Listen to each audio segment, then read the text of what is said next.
Moi! Eli nyt mä laitan mun 5 muokattua petsiä, miten tuolta alhaalta näkeekin. Okei, eli tässä ne tulee.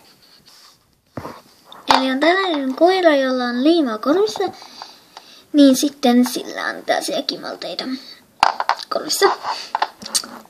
Eli tää ei oo mun petsi, tää on mun pikkusiskon saanut mun muokata tän. Ja tää oli siitä hyvä, että tää liima lähtee vedellä pois, niin mä saan sen sitten pois.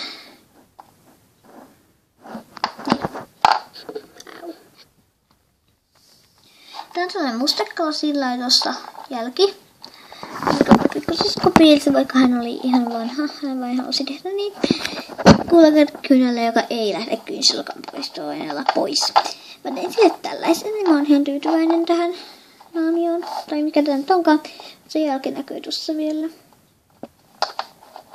Niin.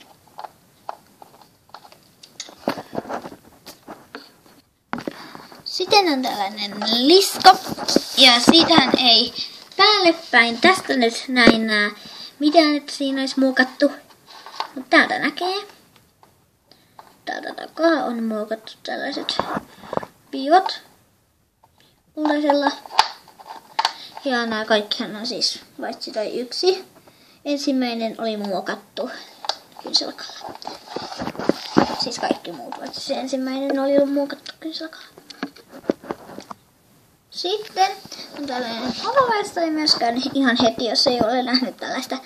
Tiedä, että mä oon nyt sitten näyttänyt tähän silmien ympärille kimalletta ja nenuun. Mutta siis ei tässä oikein ole muuta. Tavallinen petsoppi.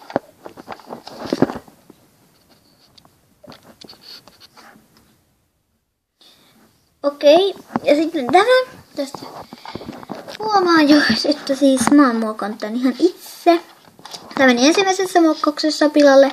Sitten mä kokonaan kynsilakan poistoaineella kapum sitten. Puhdistin tän, täällä lähti kaikki irti, vaikka se ollut ihan tarkoitus. Ei ollut ihan tarkoitus täältäkin. Tähän on ennen oranssia, tässä on virheitä, joita on jäänyt täältä näin kohtia. Tää ei ennen oranssi. Mä tein nää silmät. Ja välisin tänne ja kaikkeen tein kynsilakalla.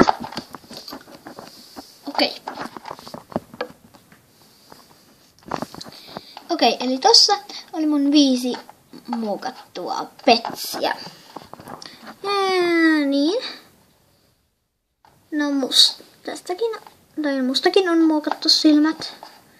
Tai noi valkoiset kohdat ja ripset. Mutta moikka!